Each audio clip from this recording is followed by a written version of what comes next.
When I worked part-time as a waitress, I saw my boyfriend at someone's birthday banquet. That was when I found out he was actually from a wealthy family. He had always been critical of me, insisting that roses were useless and impractical. Yet on that night, he ordered 999 roses to celebrate another girl's birthday. It also happened to be my birthday. I quietly watched it all unfold and chose to walk away. Later, I blocked all his contact information and left the city. That was when he lost his mind. I met Kerwin during a part-time job in college. We worked at a cafe near campus. The first time I saw him, he was wearing a crisp white shirt, with deep, striking features. He looked just like the campus prince from a novel, the kind of guy who worked hard to support himself through school. As we got to know each other, we exchanged phone numbers, studied together in the library, and even took part-time jobs together. Thanks to Kerwin's stunning looks, everyone in college knew there was a handsome guy working at the cafe. People lined up to ask for his number. At first, he politely declined, but when it became too much, he casually pushed me forward and said, "She's my girlfriend." I was caught off guard and was about to deny it, but the sincerity in Kerwin's eyes made me stop. Against my better judgment, I didn't refute him and went along with it. Eventually, he confessed his feelings, and what started as a pretend relationship turned into the real thing. After graduation, we rented an apartment and moved in together. He was an orphan, and I came from an impoverished family, so we both valued money deeply. Living expenses in the city were high, and as fresh graduates, we were worth less than the clothes on our backs. On weekends, we'd take up part-time jobs to save for our future wedding fund. So, when I landed a temporary waitressing gig that paid $200 an hour, I was overjoyed. But when I saw Kerwin, who was supposed to be working overtime, at that banquet, the smile on my face froze. The always frugal Kerwin had traded his usual plain style for a tailored black suit, with his bangs swept back to reveal his forehead. He stood tall and calm, his proud expression giving off an untouchable aura. If it weren't for that familiar face, I might not have recognized him. He was surrounded by wealthy heirs, each eager to win his favor, while he regarded them with cold indifference, like a god watching mortals grovel. I stood there in shock until Kara, my co-worker for the night, gave me a nudge and asked, concerned, "Are you okay?" I shook my head, my gaze fixed on Kerwin, who seemed a world away. My voice was hesitant as I asked, "Who is he?" Kara glanced at him and lowered her voice. "I heard he's the heir to the richest family in this city." I stared at Kerwin, now a stranger to me. The boyfriend I'd spent 4 years with, the man who had no parents and seemed so pitiable, had turned out to be the heir to a wealthy family. Instinctively, I pulled out my phone and sent him a message. Kerwin, who had been lounging lazily with a crowd gathered around him, glanced at his phone when it buzzed. Someone nearby teased him, "Who is it?" He gave his phone a cursory glance and replied indifferently, "No one important. Just spam." Hearing this, I felt as if I'd fallen into an icy abyss. My entire body trembled. To Kerwin, I was nothing more than someone insignificant. It all made sense. In our 4 years together, I hadn't even known his true identity. I suddenly felt pathetic, as if all my efforts had been in vain. The banquet was bustling with life, but none of it belonged to me. I stood there silently, watching the scene unfold.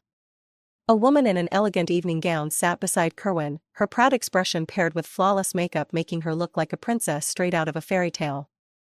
Kara pushed a massive 5-tiered cake to the center of the room. Its sweet scent of cream and fruit filled the air even from a distance. Guests began presenting their gifts to the woman, with Kerwin making the grand finale. He gestured for someone to bring in 999 roses. The woman was so moved that she covered her mouth with her hand, tears welling up in her eyes. The crowd cheered, and I stood among a few others in mascot costumes, awkwardly holding the roses. My eyes stung, but no tears came. I couldn't even describe what I felt at that moment. Through the costume, I watched Kerwin as if I were seeing him for the first time. I thought back to our first Valentine's Day. We had gone out shopping, and I begged him to buy me roses when I saw them on the street. He refused. Once Kerwin made up his mind, no amount of coaxing or pleading could change it. What did he say back then? Roses don't symbolize love. They're just a marketing gimmick to brainwash women. Roses aren't romantic, they're a waste of money, a tax on stupidity. I had been upset at the time. Even though he wasn't entirely wrong, I still wanted a bouquet of roses from my boyfriend. When I was sulking, Kerwin plucked a piece of wild grass from the park and twisted it into a simple ring for me. I had been so moved, I cried, and even felt guilty for my childishness. Now, looking at the scene before me, I only felt ridiculous. He never thought buying roses was a waste of money. Perhaps buying them for me was the real waste. The banquet was lively, but it had nothing to do with me. I quietly finished my work, collected my paycheck, and left. By the time I got back to our rental apartment, it was nearly midnight. Kerwin wasn't home. Exhausted, I collapsed on the couch. It was my birthday.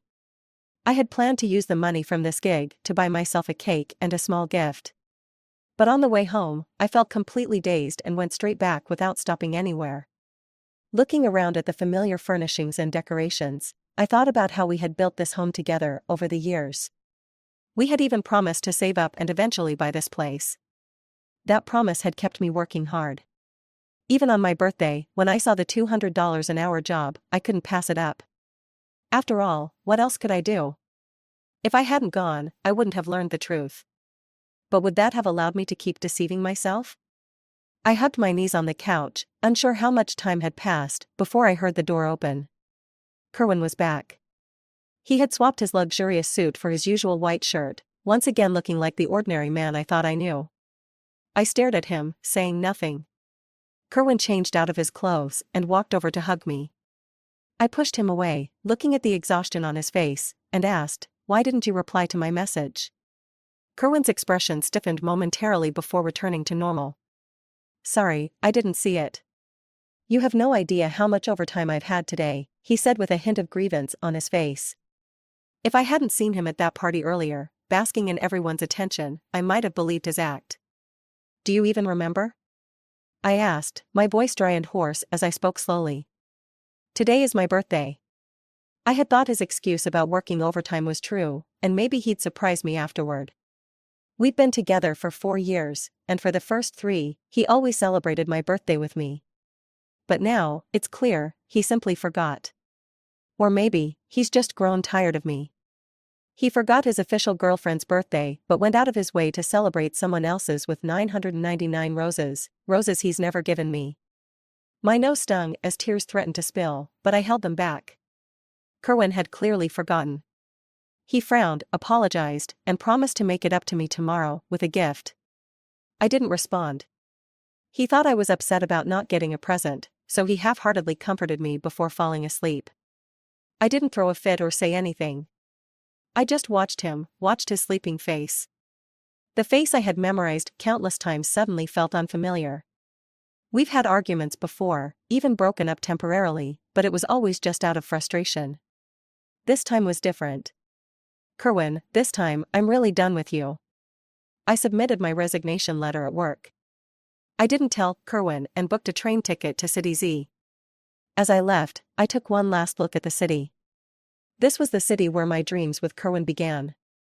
Back then, I was young and naive, believing I could spend my whole life with him and imagining we'd build a home in this big city. But in the end, it was just my dream, one I had all by myself. Now, I'm awake. I dragged my suitcase and boarded the train. On the train, I looked at Kerwin's contact photo and, against my better judgment, sent him a message. Then I blocked him on every platform. This game of pretending to be poor ends here. Reality isn't a movie. No one spirals into a 2 or 3 year depression over a failed relationship, not even me. Time moves forward. I gathered myself, updated my resume, and started job hunting. Since I wasn't a recent graduate, my bachelor's degree didn't give me much of a competitive edge. Day after day, I threw myself into a relentless cycle of sending resumes and attending interviews. Thankfully, I had saved up a decent amount of money during my years with Kerwin, hoping we'd use it to build a home together. Even though I was unemployed for a while, I wasn't struggling financially. My busy schedule left me little time to dwell on him. Before long, I landed a job and finally settled down. My life became routine, commuting between my office and my rental apartment, living quietly on my own. I thought this world was big enough that, after leaving this city, I'd never cross paths with Kerwin again. But fate, or perhaps irony, had other plans. During an interview at my new company, I saw him again. Kerwin was sitting in the manager's office chair. In just a few months, he had returned to his true identity, a tailored suit fitting him perfectly, looking every bit the man I had seen that night at the party. Of course, he was never some poor boy to begin with. I handed him the document, pretending not to recognize him, and maintained a professional demeanor. Just as I was about to leave his office, I felt someone grab my wrist. I looked down at the hand holding me and followed it up to Kerwin's face. His expression was blank, but he held on tightly, pulling me closer. I tried to break free, but the strength difference between us made resistance pointless. The office was empty. Standing before me, Kerwin's face showed no emotion, but I could tell he was angry. "Why?" he asked, his eyes filled with frustration as they locked onto mine. I stayed silent, simply staring at him. My expression was a mix of resignation and indifference. Kerwin leaned down, looking at me like I was a cat throwing a tantrum. "Stop it, okay?" I was wrong. Stop it? With those two words, he dismissed everything, making it seem like I was the one being unreasonable. I laughed bitterly. "Who dares to blame you?" Hearing this, his hand, which had been reaching toward me, froze. Then, he placed it on my head as if trying to soothe me. His voice was calm. "Is it really just because of this? Don't be mad anymore, okay? Let's go eat." He brushed the matter aside like it was nothing. No explanation. No apology. "What about the roses?" I insisted, staring at him, hoping for an honest answer. His expression remained calm. "She's just a childhood friend," he said. "You ditched me on my birthday, celebrated hers, and gave her 999 roses. And you call that just a friend?" "It's not what you think," Kerwin replied, his tone steady and detached, as if this was none of his concern. Hearing this, my chest tightened, and tears welled up. "Do you even remember? In all our years together, you've never given me roses for my birthday or Valentine's Day." For years, I let his words convince me I didn't like roses. But really, who doesn't want their partner to give them flowers on special occasions? "You like roses? I'll have them delivered right now," Kerwin said earnestly. I looked at him, this man who still didn't understand what he'd done wrong. Maybe I was wrong from the start. "You don't love me," I said, shaking off his hand and walking toward the door. As I reached for the handle, his voice came from behind. "Ingrid, my patience has its limits. I've already explained myself. What more do you want?" I opened the door. "If you walk out of this room, I won't try to stop you again," Kerwin warned, using our relationship as leverage. "This is the end for us," I said, stepping through the doorway without hesitation. Looking back, I wondered why I hadn't seen it sooner. Kerwin had made it clear many times, he didn't love me. Every time we argued, I was always the first to back down. Maybe my willingness to compromise made him feel invincible. This was the first time Kerwin had lowered himself to apologize to me. He probably didn't believe I'd leave him for good. But he was wrong. At work, I buried myself in tasks. But trouble found me anyway. My once friendly colleagues began targeting me. Projects were repeatedly rejected and sent back for revisions. I was often singled out to stay late after hours. Conversations among colleagues would stop abruptly when I walked into the room. I knew this was all Kerwin's doing.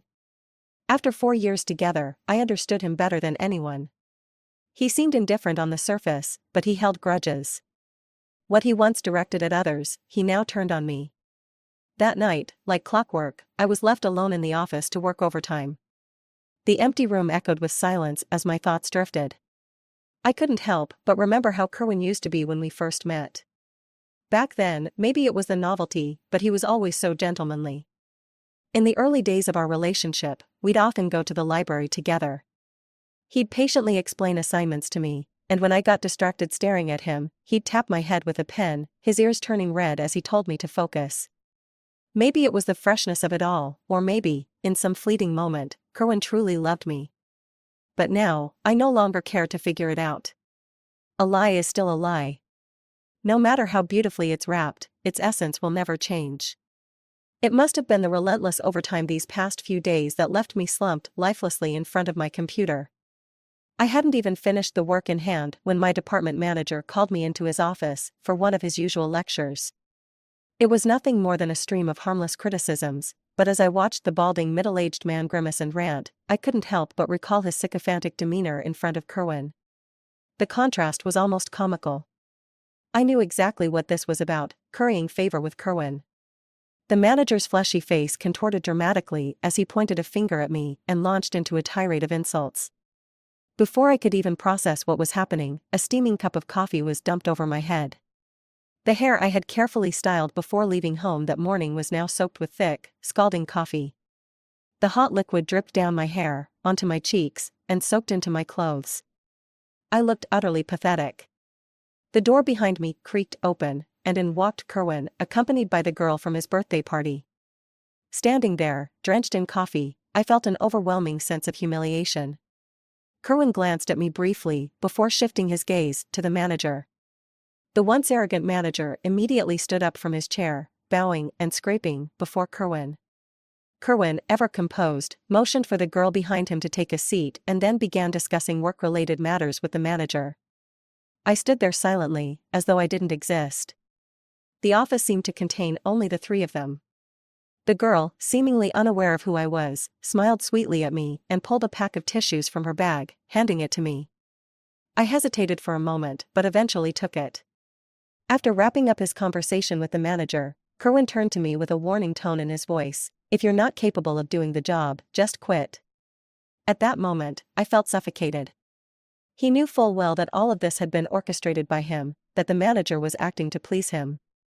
The sheer injustice of it all brought tears to my eyes, but for the sake of my pride, I blinked them back. After leaving the office, I gradually calmed down. The hot coffee had jolted me awake. I had to resign. The resignation process was swift. By the next day, I had packed up my belongings and left the company. Having quit 2 jobs within half a year, I decided it was time to take a break, give myself a much-needed vacation, and reset. While I was escaping reality, indulging in hot pot and shopping with a friend, Kerwin appeared. His expression was dark as he spotted the person next to me, his face instantly turning icy. "Who's he?" he demanded. My friend had gone back to the hot pot restaurant to retrieve something she'd left behind, leaving me and her younger brother, who had come along to help carry things, waiting outside. Kerwin's arrogant tone was grating. I didn't bother answering his question and instead retorted, "What does it matter to you who he is? What are you playing at now?" Kerwin's haughty demeanor hadn't changed one bit. "Excuse me, but I don't think she wants to talk to you." Lucien, my friend's younger brother, stepped in, placing himself between us. Tall and composed, he held his ground even against Kerwin's oppressive presence. Kerwin's temple throbbed visibly as he glared at the younger man standing before him. "I'm her boss." "You have no right to interfere with our conversation," Kerwin said coldly. "I've already quit." "You're not my boss anymore, and there's nothing I want to discuss with you," I said, shattering his delusion. Kerwin's eyes reddened with fury. Like a lion driven mad, he snarled, "You're still an employee until I approve your resignation." Lucien let out a mocking laugh, looking at him with derision. "Sir, I take it you're not well versed in labor laws." His words were sharp and dripping with sarcasm. Before Lucien's voice had fully faded, Kerwin's fist came flying toward him.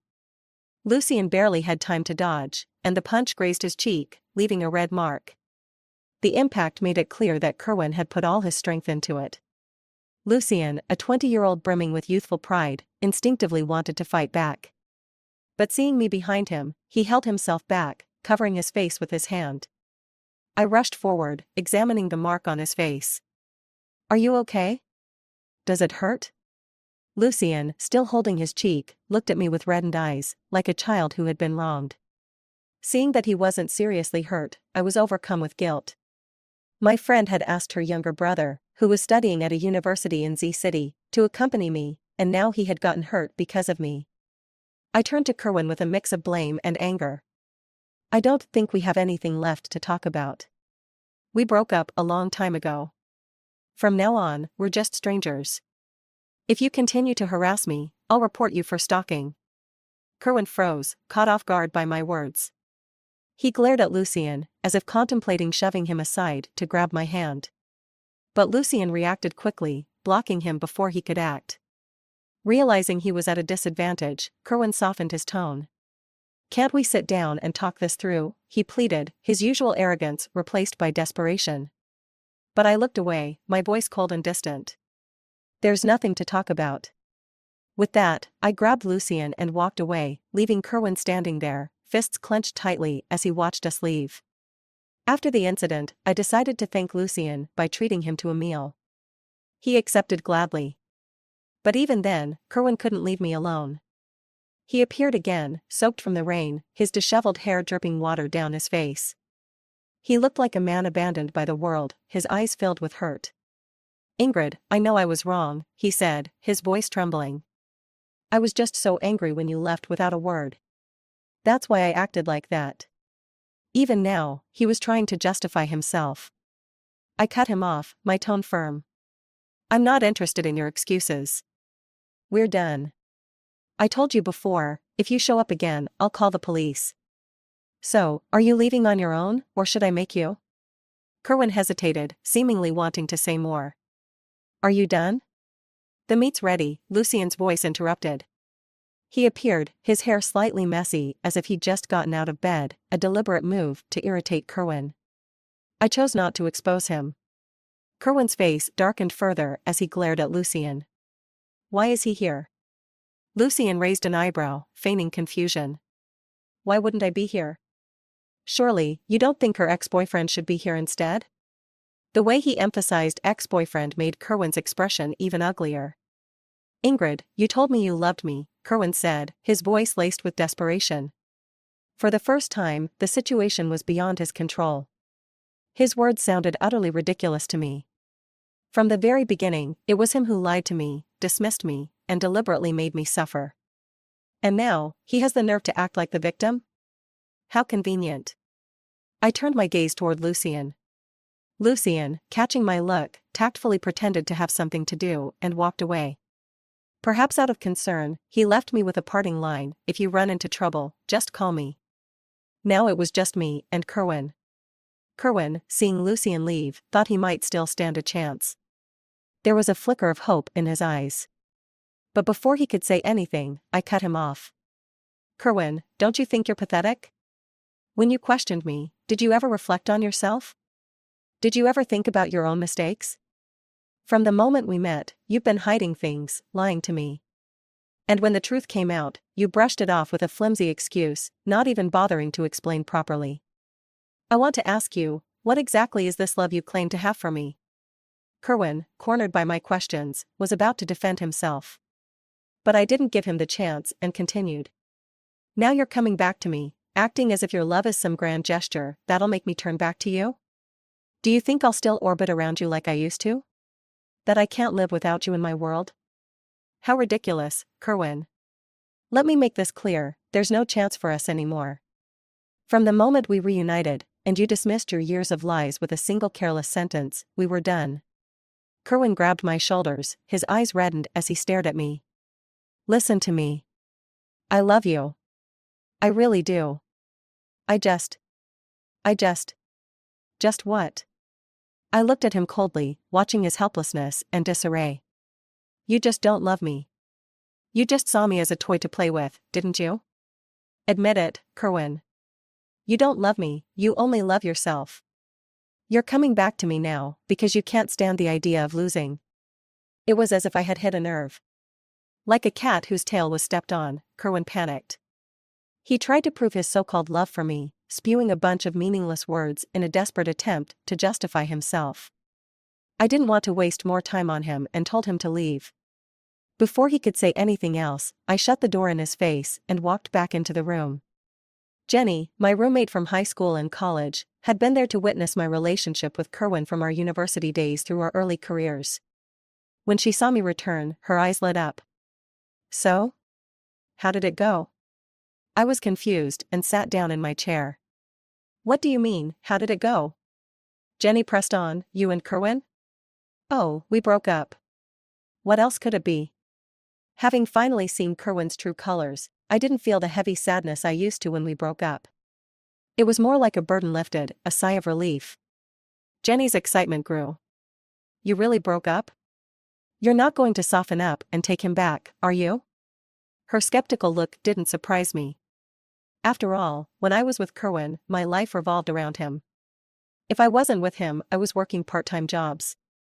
Every time we broke up, I'd be the one crawling back, begging for reconciliation. Jenny used to tease me, calling me hopelessly love-struck. This time, I spoke seriously, assuring Jenny that it was truly over with Kerwin, no more entanglements. Jenny was shocked at first. Then, as if struck by a wild idea, she stared at me with a wolfish grin. He, she chuckled, looking downright mischievous. Her gaze made me uneasy. I poked at the meat on my plate. What scheme are you cooking up now? Jenny looked a bit sheepish, her tone suddenly hesitant. What do you think of my brother Lucien?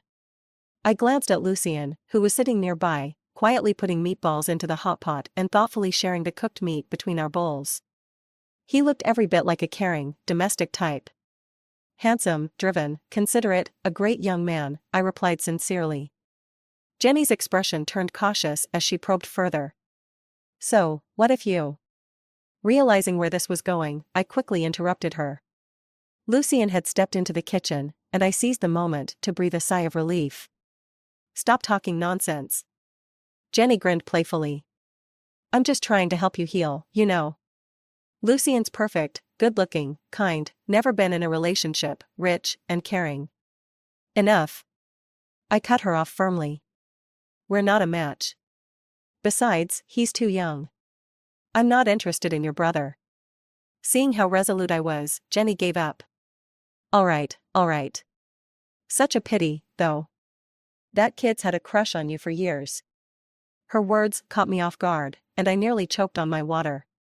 Him? A crush on me? Of course. Why do you think he used to pick me up from school all the time back in high school? It was just an excuse to see you. I glanced at Lucien, who had just returned from the kitchen, and motioned for Jenny to stop talking. And with that, the topic was dropped. After the hot pot, Jenny and her brother helped me clean up. Then, Jenny and I launched into full-on bestie chat mode, while Lucien quietly sat in a corner playing on his phone. By evening, Jenny decided to stay the night since it had been ages since we'd had a proper catch-up. Lucien, however, opted to head back to his dorm. When Jenny went to shower, I walked Lucien to the door to see him off. As I was about to say goodbye and lock the door, Lucien reached out, his long arm shutting the door with a thud. He leaned against the door, trapping me between him and it. Looking down at me with his clear, intense eyes, the boy who was usually sunny and approachable now exuded an almost predatory air. I'm not a kid anymore. I'm an adult now. His ears were red as he spoke, his gaze unwavering and filled with determination. Jenny's words about Lucien's longtime crush on me echoed in my head. Faced with his earnestness, I was at a loss for words. I admit, for a moment, I was spellbound. Before I could respond, Lucien straightened up, as if afraid to hear a rejection. See you tomorrow, he said hastily before turning and leaving in a flustered rush. After that near confession, Lucien seemed to find every opportunity to strike up a conversation or orchestrate accidental encounters. I lost count of how many times this month I'd seen him following me. Today, I rubbed my temples as I looked at his puppy dog face. Don't you have classes to attend? Why are you following me around every day? Lucien widened his clear eyes innocently. Didn't you know? It's break time. I smacked my forehead, realizing I'd been working so long I'd completely forgotten students even had holidays. As someone who had watched Lucien grow up, I couldn't bring myself to outright reject him. Instead, I gently suggested he spend his break doing something meaningful to enrich his life. The subtext was clear: stop following me. Perhaps it was the wounds from my last relationship, but I wasn't ready to jump into something new. Emotional recovery doesn't happen overnight. Besides, Lucien was my best friend's younger brother, a boy I'd seen grow up. Hurting him wasn't something I wanted to do. But Lucien acted like he didn't understand my hints, playing dumb. When I mentioned it to Jenny, hoping she might talk some sense into her brother, she surprised me by brushing it off entirely. Instead, she started gossiping about me and Lucien, clearly enjoying the drama. At the start of the school semester, just when I thought Lucien would finally settle down after returning to campus, he went ahead and rented an apartment directly across from mine. When I opened the door and saw Lucien standing opposite me, he greeted me with a grin. "What a coincidence," he said. Was it really just a coincidence? In truth, Lucien was like an overly clingy presence that I simply couldn't shake off. There were times when I'd had enough and firmly expressed my rejection to him. But Lucien was like an indestructible cockroach. Just when I was at my wit's end, he'd take a thoughtful step back. Then, slowly but surely, he'd inch closer again. This cycle repeated endlessly, leaving me both exasperated and helpless. The only upside to Lucien moving in across from me was gaining access to a top-notch chef whose meals I could conveniently borrow. Given my subpar cooking skills, barely edible at best, and the fact that Kerwin was no better in the kitchen, we often just made do with each other's lackluster attempts at meals. But Lucien's cooking? I strongly suspected he had trained at some professional culinary school. Every time I vowed not to impose on his cooking anymore, the delicious aroma wafting from his apartment next door would weaken my resolve, and I'd find myself wandering over again. In this peculiar neighborly relationship built on shared meals, Lucien and I grew closer. As time went on, the wounds from my relationship with Kerwin slowly healed, leaving only faint scars. I found myself thinking about the past less and less. I sent out resumes, secured a new job, and started focusing on building my own life again.